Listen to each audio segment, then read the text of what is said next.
Lors de la dernière séance, nous avons révisé les techniques de développement qui consistent à passer d'une forme factorisée à une forme développée. Nous allons maintenant revoir les techniques de factorisation. La factorisation consiste à mettre une succession d'addition ou de soustraction sous la forme d'une multiplication. La factorisation est un petit peu plus difficile que le développement car elle suppose que vous ayez déjà une habitude des calculs. 3 méthodes peuvent être, selon les cas, utilisées. Nous allons donc voir les 3 méthodes à travers des exemples et quand vous serez devant un cas, il faudra successivement essayer les 3 méthodes. Seule l'habitude pourra vous donner l'intuition de savoir quelle est la méthode qui va fonctionner. Nous allons tout d'abord voir la première méthode, repérer un diviseur commun. Prenons un exemple. 4a plus 12, dans chacun des termes, 4a et 12, on peut diviser par le même chiffre. 4a se divise par 4 facilement et 12, c'est 4 fois 3. Donc, le diviseur commun, c'est 4.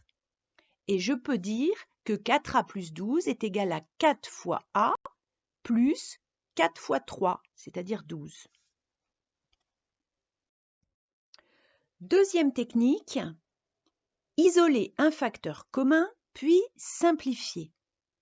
Lorsque j'ai un gros calcul, comme celui que vous voyez ci-dessous, je regarde et je constate que c'est une soustraction de deux produits.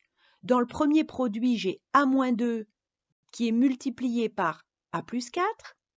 Et dans le deuxième produit, j'ai toujours a-2, multiplié par 2a plus 1.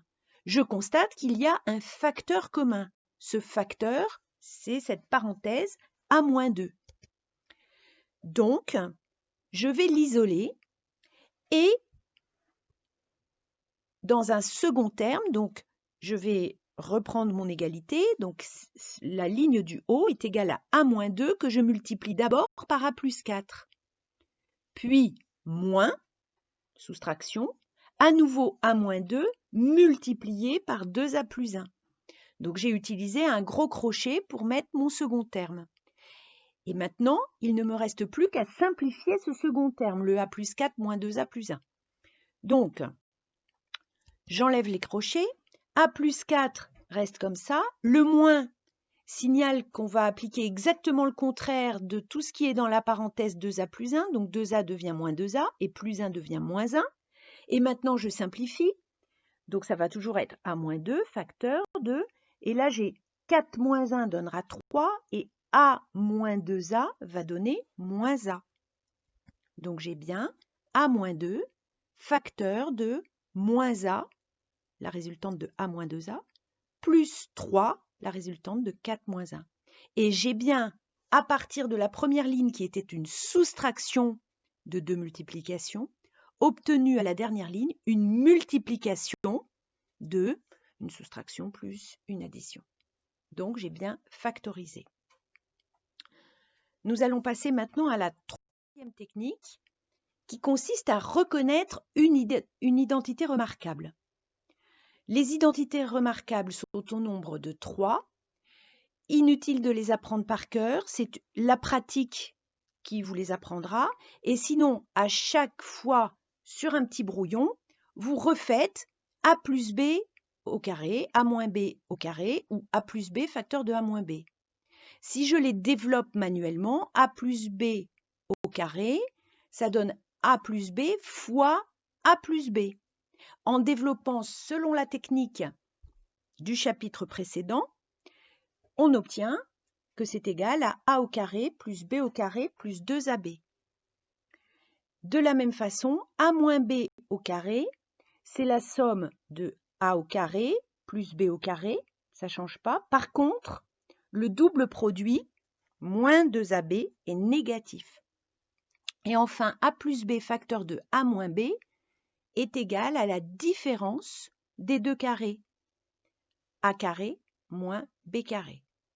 Pour ceux qui ne savent pas ça, je vous invite à faire en petit exercice le développement. Si vous avez des soucis, rejoignez-moi sur Teams. Donc là, il va falloir, à partir de ces identités remarquables que vous avez bien à côté de vous, reconnaître une identité remarquable. 25a au carré moins 81 est notre nouvel exemple. Alors je remarque que 25, c'est le carré de 5 et a au carré, c'est le carré de a. Donc 25a au carré est le carré de 5a. De la même façon, 81, je remarque que c'est 9 fois 9. Donc 81 est le carré de 9. Par rapport à mon identité remarquable, grand A et grand B, je les ai identifiés. Et donc, grand A au carré moins grand B au carré, c'est égal à A moins B facteur de A plus B, c'est la diapositive précédente. Donc, 25A au carré moins 81 égale, je remplace le grand A par 5A plus 9, facteur de 5A moins 9. Maintenant, à vous de vous exercer dans le TD3.